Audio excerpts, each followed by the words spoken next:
Nuk do ta besoni, vetëm 2 banane në ditë dhe I thoni lam të mirë këtyre sëmundjeve. Bananet janë një frut shumë I prapur, krahas shijes, ato kanë një numër të lartë të benefiteve për organizmin.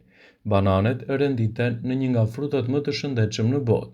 Mirë po, çfarë ndodh me trupin tuaj nëse konsumoni 2 banane në ditë? Do të përmirësoni tensionin e gjakut. Kaliumi te bananet mund të ndihmojë në ruajtjen e parametrave normal të tensionit të gjakut. Prania e kaliumit dhe natriumit në këtë frut ndikon që ato të mbajnë një shtypje natyrale.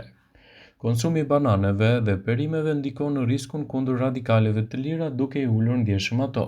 Bananet janë të mira për shëndetin e zemrës. Konsumi 2 banane në ditë mund të përmirësojë shëndetin kardiovaskular, citonel.com. Shëndeti I zorëve do të përmirësohet. Diareja dhe shtrëngimet e zorëve janë disa nga problemet e shpeshta të njerëzve. Nëse konsumoni banane dhe balanconi dietën tuaj, do të përmirësoni këtë problem. Bananet do të rrisin gjithashtu nivelin tuaj të energjisë.